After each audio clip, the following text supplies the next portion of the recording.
Okay, let's talk about the Bulls. A little concerned with them, a lot of it being with the Lonzo injury. I've seen conflicting things on whether it's the meniscus or the bone bruise. It's his knee, and he's had trouble ramping up. Now it's doubtful he'll be there at the start of the season. And look, man, Lonzo was huge for them when he was healthy last season. I mean, when he and Caruso were out there together and they were just hounding opposing ball handlers, on top of Lonzo, he was just straight up one of the best shooters in the league last season when he was healthy. I mean, he shot over 40% on 7.5 threes a game. We've all seen the adjustment to his shooting form. He sped them up in transition a little more often. Not having Lonzo early, it's going to hurt. Of course, everybody has injury concerns, but yeah. Now, to move on to the rest of this Bulls team, there is reason for optimism. Patrick Williams is going to be back, and they really needed his size this last year. And there is a dream scenario in which you can put him on the opposing team's best wing player, and then you still have Lonzo and Caruso doing everything they do, terrorizing guys. You got Dosunmu coming off the bench. It could be a good time defensively for Chicago, but again, Lonzo needs to be part of that. As for Williams on offense, I mean, the percentages are good. I think it's mostly can he just handle more shot attempts? And as far as his handle, I mean, for what it's worth, you can find moments of him going off the bounce and taking a guy off the dribble, and it's like, okay, I could see that guy at least catching and driving and making the next play consistently enough. I did mention Io for a second there.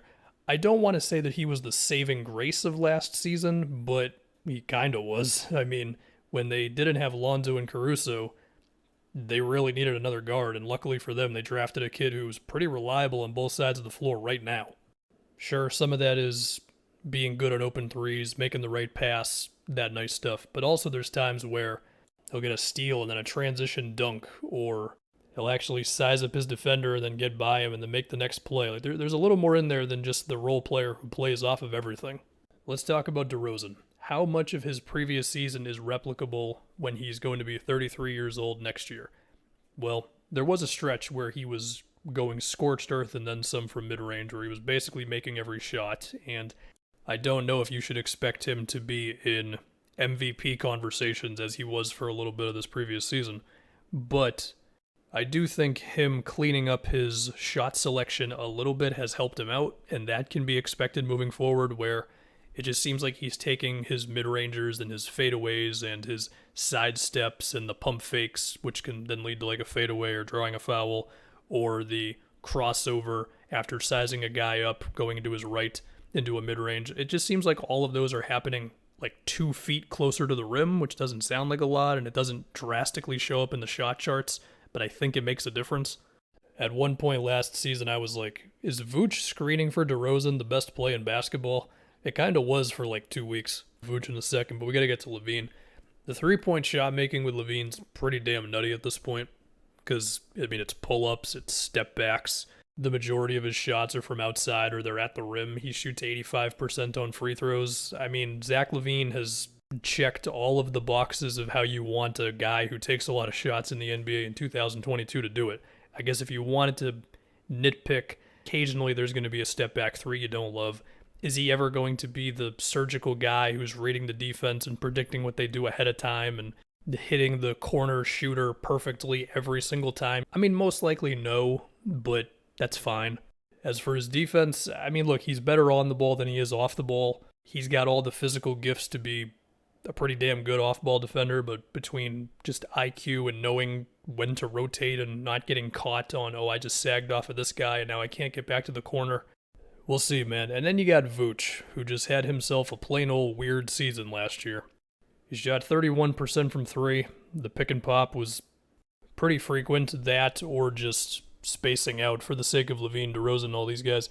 The guy attempted over 700 jump shots last year. Am I supposed to believe that he's the 31% three-point shooter of this last year, or the 40% one of 2 years ago when he was on the Magic and then the Bulls traded for him? It's probably somewhere in the middle based on the couple of seasons before 2 years ago. Look, man, if Vooch is not going to shoot well for them, then I think they would be better off with someone who's still got something on offense but is better defensively, which is why I think you heard so much of the Gobert rumors. But at this point, their best option is probably just to have Vooch, so they got to make it work. I guess what I'm wondering is, will they egg on Vooch to roll off of screens a little more often? Because I do think his default this last season was to pop, whether it's to three or mid-range. Will they put him in the dunker spot a little more often? I don't know, because they also really do need his screen setting, I feel like, because it generates open shots for other guys, not just Levine and DeRozan.